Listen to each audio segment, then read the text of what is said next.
잠깐 눈을 감고 떠올려 보십시오. 30년 전 아이들이 뛰어다니던 거실. 남편은 소파에서 신문을 보고 아내는 부엌에서 된장찌개를 끓이고 아이들은 엄마 밥 주세요 하고 소리치며 방에서 뛰어나오던 그 시절. 그 집이 지금도 여러분이 사는 집입니다. 그런데 지금 그 거실은 어떻습니까? 텔레비전 소리만 울리고 아이들 방은 텅 비었고 부엌에서 혼자 밥을 차리는 날이 늘어갔습니다. 한국 베이비 부머를 대상으로 조사한 결과 76%가 지금 사는 집에서 계속 살겠다고 답했습니다. 변화가 두렵고 정든 곳을 떠나기 싫은 겁니다. 저도 그 마음 충분히 이해합니다. 하지만 오늘 이 영상을 끝까지 보시면 생각이 바뀌실 겁니다. 정든 집이 반드시 좋은 집은 아닙니다.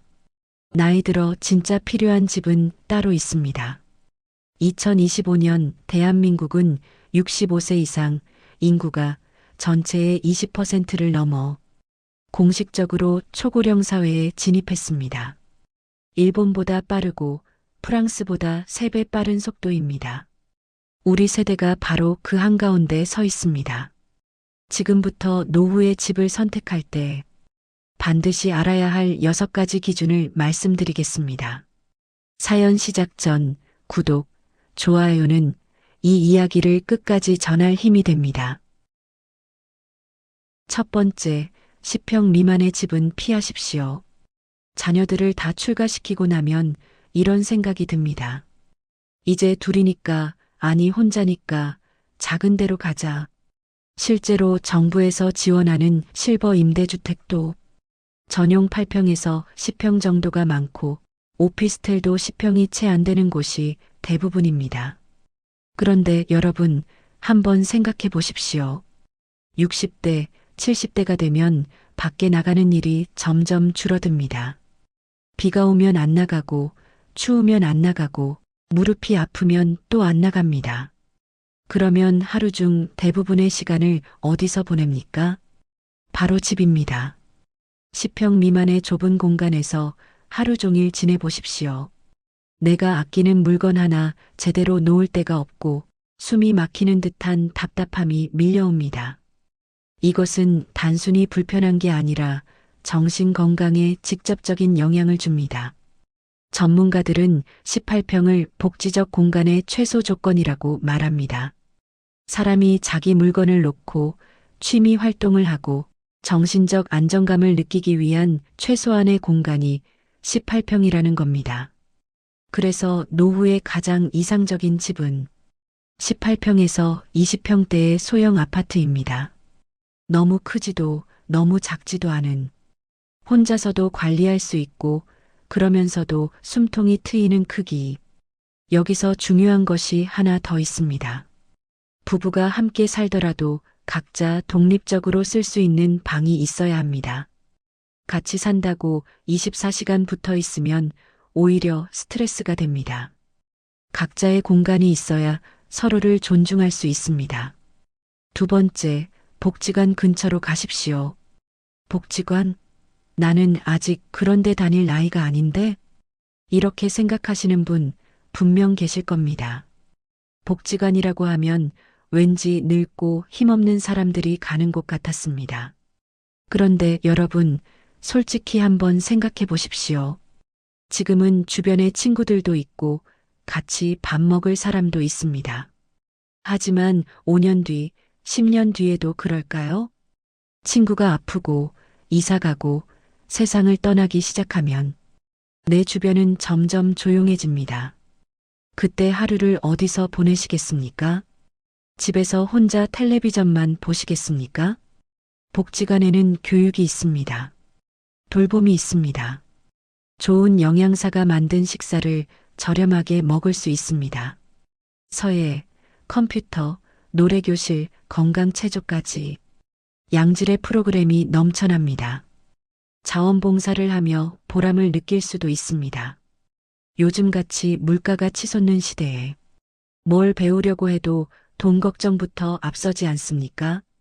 문화센터 한 달 수강료가 얼마입니까? 커피 한 잔에 5,000원, 6천원 하는 세상입니다. 그런데 복지관은 국가가 지원하고 전문가가 와서 가르칩니다. 시설도 해마다 좋아지고 있습니다.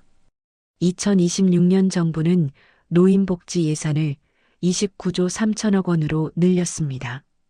기초연금도 34만 9천 원으로 인상됐고 수급 대상자도 779만 명으로 확대되고 있습니다. 우리나라에서 집값이 학군을 따라가듯이 초고령 사회 일본에서는 복지관 근처 집값이 가장 비쌉니다. 노인들이 가장 많이 찾는 곳이 복지관이기 때문입니다. 우리도 곧 그렇게 됩니다. 지금부터 복지관 근처를 눈여겨보십시오. 그곳이 노후의 학군입니다. 세 번째, 병원이 30분 이내에 있는 집을 고르십시오. 여러분, 우리가 평생 쓰는 의료비가 얼마인지 아십니까? 평균 2억 5천만 원입니다. 그중 절반 이상이 65세 이후에 쓰입니다. 가장 의료비를 많이 쓰는 나이가 78세입니다. 70대가 넘어가면 병원을 밥 먹듯이 가게 됩니다. 고혈압, 당뇨, 관절염은 기본이고 뇌혈관 질환 의료비의 80%가 65세 이후에 발생합니다. 아무리 건강을 자신하는 분도 70이 넘으면 몸이 신호를 보내기 시작합니다. 어느 날 갑자기 가슴이 답답하고 어느 날 갑자기 다리에 힘이 빠지고 나는 괜찮아라고 말하던 사람도 결국 병원 신세를 지게 됩니다. 그때 병원이 1시간 거리에 있으면 어떻게 됩니까? 위급한 상황에서 30분이 골든타임입니다. 기초 의료 서비스에 접근하기 위한 최소 시간이 30분입니다. 요즘 의료시설이 잘 되어 있어서 지방 몇몇 곳을 제외하면 대부분 30분 이내에 병원이 있습니다. 하지만 여기서 중요한 건 가까운 의원이 아니라 내과, 정형외과, 신경과 같은 전문 진료가 가능한 종합병원급이 30분 안에 있느냐는 겁니다. 가벼운 감기야 동네 의원에서 보지만 만성질환 관리, 정밀 검사, 응급 상황은 큰 병원이 가까이 있어야 합니다. 최근 10년간 70세 이상의 건강보험 진료비 증가율은 연평균 13%를 넘었습니다. 2030년에는 전체 건강보험 진료비가 191조 원에 이를 전망입니다. 병원 가까이 사는 것은 편의가 아니라 생존의 문제입니다. 네 번째, 자녀와 살아야 한다면 함께보다 근처를 택하십시오. 이 이야기를 꺼내면 마음이 복잡해지시는 분들이 많을 겁니다. 배우자를 먼저 떠나보낸 분들은 아실 겁니다. 수십 년을 함께 살던 집이 갑자기 너무 크고 텅 비고 무섭게 느껴지는 그 순간을 밤에 혼자 거실에 앉아 있으면 시계 소리가 유난히 크게 들립니다. 냉장고 돌아가는 소리가 무섭습니다. 그래서 많은 분들이 이때 자녀 곁으로 이사를 결심합니다. 그 마음 너무나 이해합니다. 하지만 여기서 우리가 반드시 기억할 것이 있습니다. 부모와 자녀가 한 집에 살면 주거비와 식비 부담은 줄어들고 외로움도 어느 정도 해소됩니다. 손주가 어릴 때는 돌봄에 손을 보태며 삶의 활력을 얻을 수도 있습니다. 하지만 그 반대편에는 사위와의 관계, 며느리와의 관계에서 오는 새로운 스트레스가 기다리고 있습니다. 우리 엄마가 또, 시어머니가 자꾸, 이런 말이 벽 너머로 들려올 때 그 서러움은 겪어보지 않으면 모릅니다. 내가 낳은 자식인데, 내가 키운 자식인데 눈치를 보며 살아야 하는 그 기분. 밥 한 끼를 먹어도 내가 폐를 끼치는 건 아닌가 하는 생각. 그래서 가장 현명한 방법은 같은 동네 걸어서 10분 15분 거리에 사는 것입니다. 필요할 때 바로 올 수 있지만 서로의 일상에 간섭하지 않는 거리. 이것을 전문가들은 적절한 거리의 효도라고 부릅니다. 가까이 있되 붙어 있지 않는 것. 이것이 부모도 자식도 행복한 방법입니다. 다섯 번째, 근처에 공원이나 산책로가 있는 집을 고르십시오. 여러분, 혹시 요즘 밖에 얼마나 나가십니까? 비 오면 안 나가고, 춥다고 안 나가고, 오늘은 좀 피곤해서 하다 보면 일주일 내내 집에만 있었던 적 없으십니까? 나이가 들수록 활동량이 줄어드는 건 자연스러운 일입니다. 하지만 문제는 몸을 안 움직이면 우울증이 찾아온다는 겁니다. 우리나라 65세 이상 노인 우울증 유병률은 꾸준히 증가하고 있습니다. 그리고 더 가슴 아픈 사실이 있습니다. 우리나라 노인 자살률은 OECD 1위입니다. 인구 10만 명당 42.2명. OECD 평균의 2배가 넘습니다. 이 숫자 뒤에는 외로움이 있고 고립이 있고 나는 이제 쓸모없는 사람이라는 자괴감이 있습니다. 산책은 이 모든 것을 막아주는 가장 쉬운 방법입니다. 아침에 공원을 한 바퀴 돌면 신선한 공기가 폐를 채우고 나무와 꽃과 흙의 냄새가 마음을 열어줍니다. 같은 시간에 나오는 동네 어르신과 인사를 나누고 벤치에 앉아 잠깐 쉬다 보면 아, 오늘도 살아있구나 하는 느낌이 듭니다. 이것은 감성적인 이야기가 아닙니다.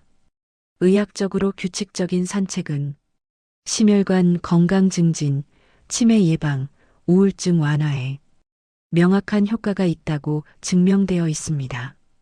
65세 이상 시니어들의 야외 활동 참여율은 해마다 꾸준히 증가하고 있습니다. 늘어난 시간적 여유를 잘 활용하는 분들이 늘고 있다는 뜻입니다. 집을 고를 때 공원이 가까이 있는지 꼭 확인하십시오. 그 공원이 여러분의 건강을 지켜줄 겁니다.